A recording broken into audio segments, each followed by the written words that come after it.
Hola, hoy les traigo un resumen de algunos conceptos que son buenos comprender antes de entrar de lleno en el estudio y ejecución del método científico. ¿Qué es el conocimiento? A pesar de ser una palabra conocida y empleada por todos, no es fácil de definir. Como cuando nos preguntan qué es el amor. Todos empleamos la palabra amor, pero no es muy fácil definirla cuando nos la preguntan. El conocimiento, a grandes rasgos, podemos definirlo como la capacidad de interpretar y percibir la realidad que nos rodea.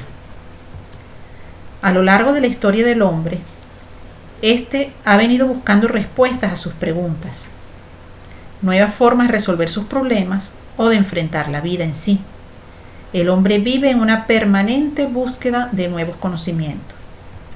En nuestra vida diaria, bien sea en casa, con nuestra familia, en el trabajo o en los estudios, en la constante interacción social, adquirimos y empleamos una inmensa cantidad de conocimiento, infinitamente variado.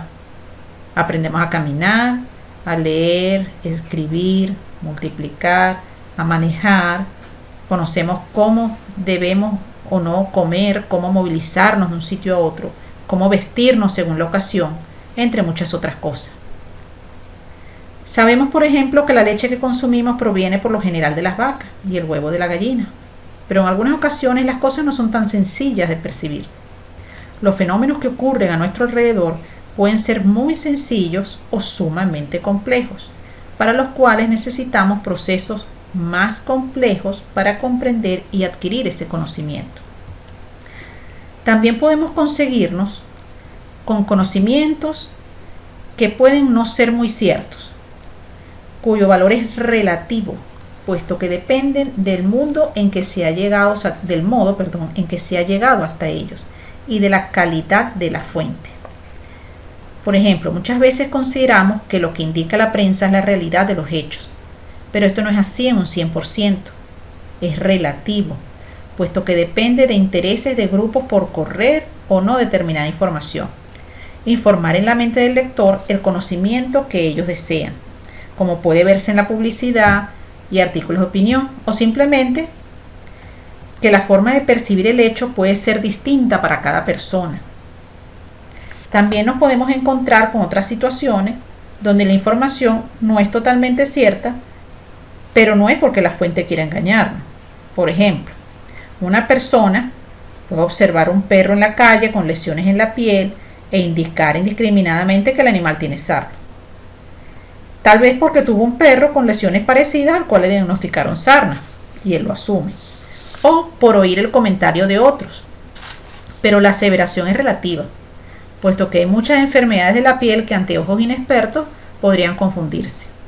También podrían ser hongos, lesiones crónicas por alergias o pulgas, desequilibrios hormonales, lesiones por un agente químico o físico al que se expuso el animal, o podrían estar en lo cierto y ser sarna. Y aún cabría la pregunta, ¿cuál sarna? Podemos ver que el conocimiento lo podemos adquirir por nosotros mismos o por medio de otros, pero en ambos casos no quiere decir que este sea totalmente cierto, puesto que cada uno de nosotros vemos y sentimos el mundo a nuestro alrededor de forma distinta y cada quien tiene experiencias diferentes. Si reflexionamos un poco, podemos hacernos ciertas preguntas. ¿Cómo sabemos que esto o aquello es cierto? ¿En qué nos basamos para aceptar la afirmación de otros? ¿Cómo sostenemos que algo es cierto si no hemos podido comprobarlo personalmente? ¿Acaso podemos estar seguros de lo que vemos, oímos o leemos y tocamos? Todos los días vemos que el sol gira a nuestro alrededor. Sin embargo, ya sabemos que no es así. Casi toda la materia a nuestro alrededor la vemos inerte. Sin embargo, está llena de energía.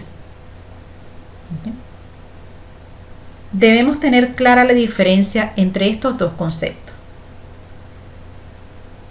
entre saber y creer. Ambos términos se separan en base a lo que es científico y lo que no lo es. Para el tema que estamos abordando nos interesa es el conocimiento científico. Los conocimientos o saber adquiridos a través del método científico son comprobables, demostrables, es decir, verificables. Las creencias no. Juanita puede creer que hay fantasmas en su casa. El que lo crea no lo hace cierto. Si Juanita dice que la velocidad de un cuerpo al caer es proporcional a su peso, es comprobable o verificable. Por lo tanto, el conocimiento científico es objetivo, mientras que el creer es subjetivo. El conocimiento emplea un lenguaje científico y además es corregible. Es decir, que a medida que se investiga más sobre el tema, ese conocimiento puede ser modificable. Por ejemplo, las leyes de Mendel, que fueron ampliándose a medida que se fue investigando más en el tema. O cuando Newton planteó la ley de gravedad, esta fue basada en la ley de caída libre de Galileo y las leyes de Kepler que describen los movimientos de la Tierra alrededor del Sol.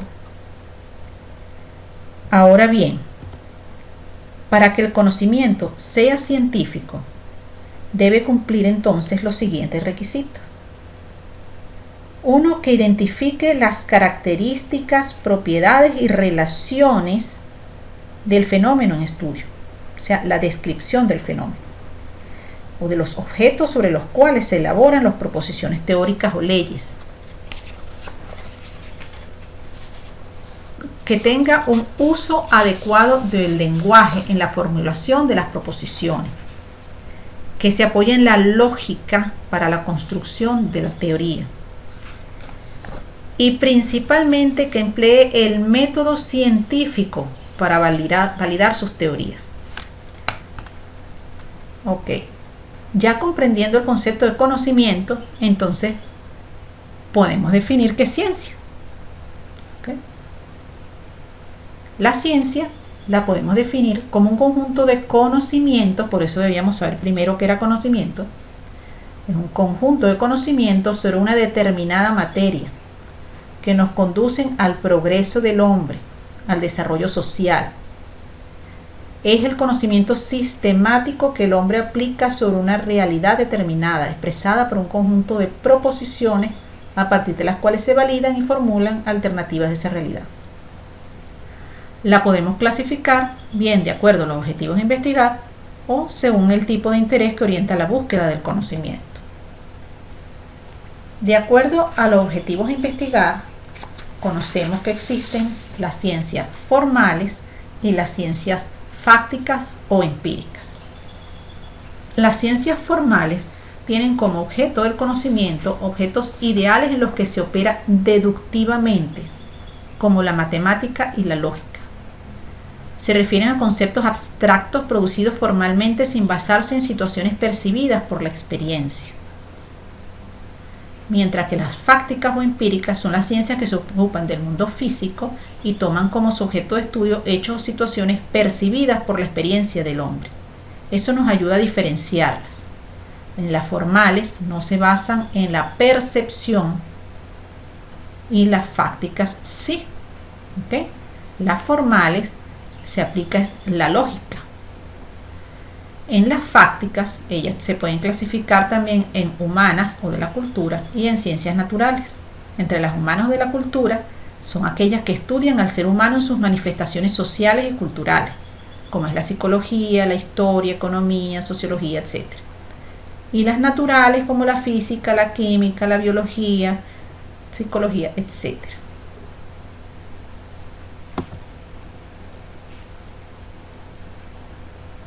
Según el tipo de interés que orienta la búsqueda del conocimiento, ellas pueden ser puras, son las que proponen conocer las leyes generales, postulados o teorías, desentendiéndose de su aplicación o su práctica, como la biología, la química o la física.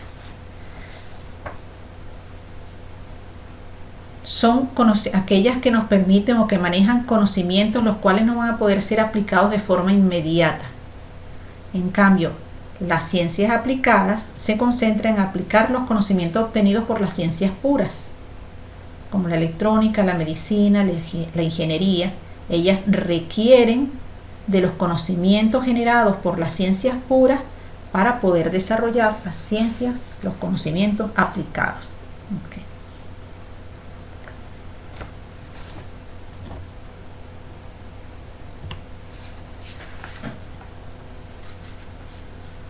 Tenemos otros términos básicos que vamos a estar repitiendo constantemente, como son metodología, método, técnica y diseño. La metodología, a grandes rasgos, es la ciencia que estudia los diferentes métodos. En nuestro caso, metodología de la investigación. La metodología es un estudio analítico y crítico de los métodos de investigación y de prueba. Los describe y los analiza, orientándonos al mejor uso de ellos. El método tiene su origen en la palabra métodos, que significa camino hacia algo. Es la forma de cómo llegar a conseguir algo, es decir, un nuevo conocimiento científico. Es un procedimiento o conjunto de procedimientos que sirven de instrumento para alcanzar los fines de la investigación. Existen muchos métodos y estos dependen de los estilos de trabajo de cada disciplina. Así tenemos el método deductivo, el método inductivo, el método analítico sintético y el método de observación. Debemos saber también qué es técnica y diseño. La técnica son medios auxiliares que concurren a la misma finalidad, solo que el método es algo general y las técnicas son particulares, más específicas. Ejemplo, en veterinaria, la buena observación del paciente es un método de investigar lo que le sucede. Un examen directo de heces o un raspado de piel son técnicas que podemos emplear para lograr determinar el diagnóstico. ¿Okay? La observación es un método y el raspado de piel es la técnica. Diseño son esquemas de trabajo en donde se emplean diversas técnicas y procedimientos que van a depender de la disciplina o de la orientación de la investigación. Así hay diseños experimentales y no experimentales.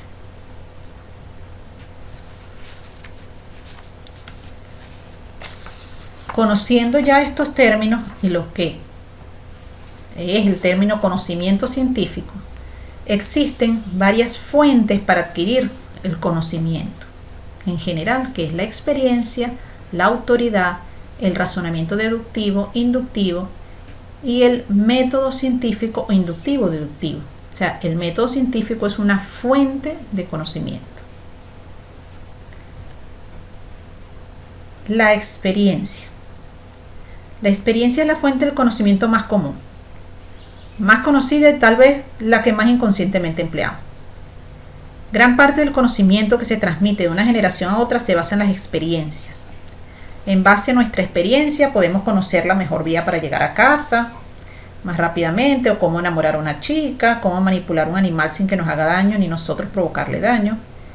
La experiencia es una fuente del conocimiento tan importante que puede crear expertos en determinadas actividades, pero pese a su gran utilidad, tiene ciertas limitaciones, puesto que depende de cada persona de una forma intrínseca, puesto que dos personas sometidas a una misma situación pueden tener experiencias muy diferentes. Por ejemplo, si en un hato donde sorpresivamente se observa una estampida de más de 1000 reses, para una persona puede ser un espectáculo impresionante, hermoso, expresión de la belleza y la fuerza de la naturaleza. Para otra puede ser un momento horroroso de pánico que jamás querrá recordar. En ambas, cuando se repita una situación semejante, las respuestas de ambos individuos serán muy distintas. Otra deficiencia de la experiencia como fuente del conocimiento es que uno necesita conocer muchas cosas que no podemos obtener por medio de la experiencia. La experiencia nos puede decir cómo inyectar ágilmente a un paciente, pero no nos puede generar el conocimiento de qué cambios se producen en el organismo y cómo se producen, como tampoco podemos aprender con ella a sumar o aplicar una regla de 3 para calcular la dosis a inyectar. ¿Okay? Cuando necesitamos obtener un conocimiento que no podemos obtener con solo la experiencia, empleamos con mucha frecuencia la autoridad.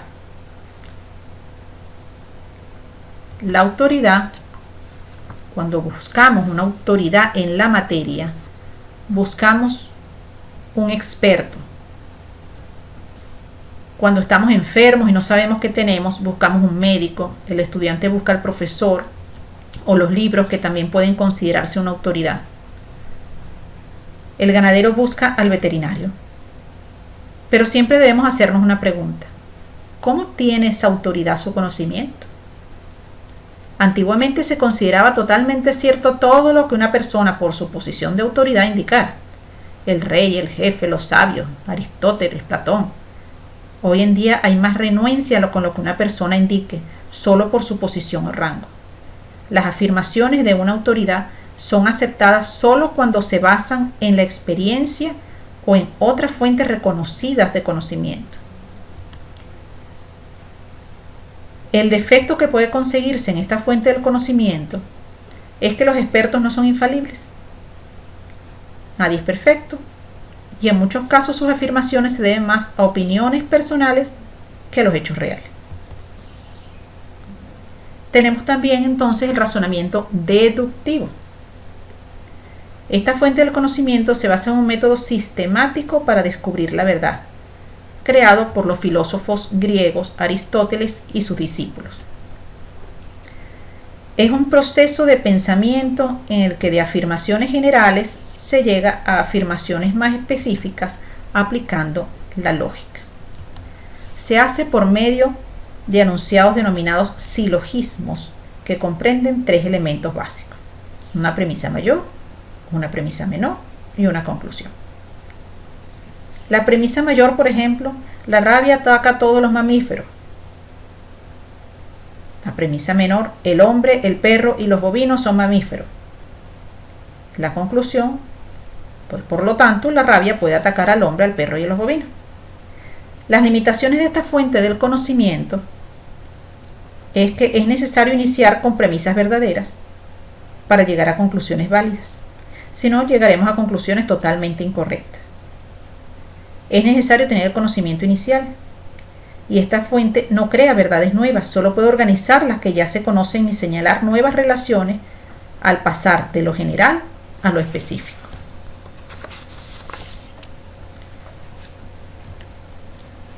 Tenemos también el razonamiento inductivo. Su creador fue Francis Bacon, el cual indicaba que el investigador tenía que establecer conclusiones generales basándose en hechos recopilados mediante la observación directa. Es decir, es necesario observar primero para recoger información y poder sacar conclusiones. En el razonamiento inductivo no se requiere disponer de premisas verdaderas. Las conclusiones se obtienen por información directa. El inconveniente de este método es que crea conocimientos aislados que contribuyen muy poco al avance de la ciencia. Muchos problemas no pueden resolverse solo por inducción. Para ello entonces es que se creó una nueva fuente del conocimiento, que fue el método científico. El método científico, llamado también método inductivo-deductivo, puesto que reúne las dos fuentes.